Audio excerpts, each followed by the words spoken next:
Iran के राष्ट्रपति इब्राहिम रईसी का हेलीकॉप्टर क्रैश पूरी दुनिया में चर्चा का विषय बना हुआ है। जहां एक तरफ ईरान में 5 दिन का राष्ट्रीय शोक घोषित किया गया है, वहीं दूसरी तरफ ईरान में ही कुछ लोग उनकी मौत पर जश्न मना रहे हैं। इजराइल, यूके, अमेरिका में भी इब्राहिम रईसी की मौत पर जश्न का माहौल है। वहीं दुनिया भर की मीडिया में इस बात की चर्चा तेज है कि इब्राहिम रईसी के मौत के पीछे इजराइल का हाथ हो सकता है। इजराइल पर शक इसलिए और बढ़ जाता है क्योंकि जिस प्रकार रईसी की मौत हुई है उसका पैटर्न मोसाद के अपने दुश्मनों को ख़त्म करने के पैटर्न से मेल खाता है।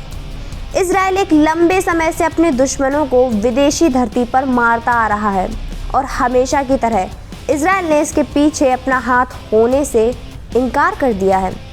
आइए समझने की कोशिश करते हैं क्यों इस मौत के पीछे इजराइल का हाथ हो सकता है। इब्राहिम रईसी इजराइल के सबसे बड़े दुश्मन हमास के केवल समर्थक ही नहीं थे, बल्कि हमास की पूरी लड़ाई के पीछे उनका हाथ था। हमास को आर्थिक मदद से लेकर हथियारों की सप्लाई ईरान करता था। इब्राहिम रईसी के कार्यकाल में ईरान ने इजराइल के दुश्मन यमन के हूती विद्रोहियों को हमेशा सपोर्ट किया है। इतना ही नहीं, लेबनान के हिजबुल्लाह को भी इब्राहिम रईसी ने अपना पूरा समर्थन व सहयोग दे रखा था।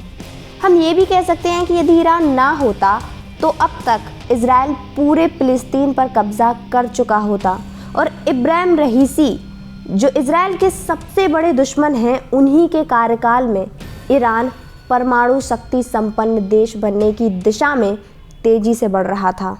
इसके अलावा अज़रबैजान, जहां से वापस आते वक्त ही रईसी की मौत हुई है। देखिए, अज़रबैजान के संबंध हमेशा से ईरान के साथ अच्छे नहीं हैं। अज़रबैजान और ईरान के बीच एक सीमा विवाद है जिसमें इजराइल अज़रबैजान का समर्थन करता है और उन्हें हथियार भी मुहैया कराता है।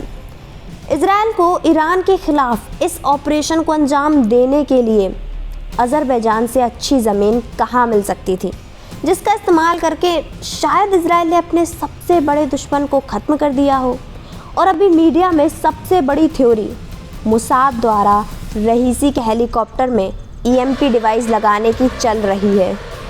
Electromagnetic pulse device.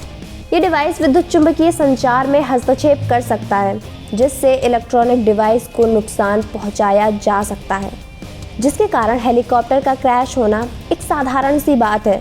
और कुछ भी हो, इब्राहिम रईसी के मौत से अगर किसी को सबसे बड़ा फ़ायदा होता है तो वो है इजराइल और अमेरिका, क्योंकि इब्राहिम रईसी की मौत से ईरान में एक राजनीतिक संकट आ गया है। ईरान के पास अभी भी इब्राहिम रईसी का कोई और विकल्प मौजूद नहीं है और इसका सीधा असर ईरान की मिडिल ईस्ट में स्थिति और उनकी परमाणु नीति पर पड़ने वाला है। इब्राहिम रईसी की मौत ईरान को अब तक सबसे बड़ा आघात है, जिससे उबरना हाल फिलहाल में ईरान के लिए आसान नहीं होगा। और जैसे ही इस टॉपिक पर कोई और अपडेट आती है तो मैं जल्द ही आपके लिए वीडियो लेकर हाजिर हो जाऊंगी। तब तक के लिए जय हिंद।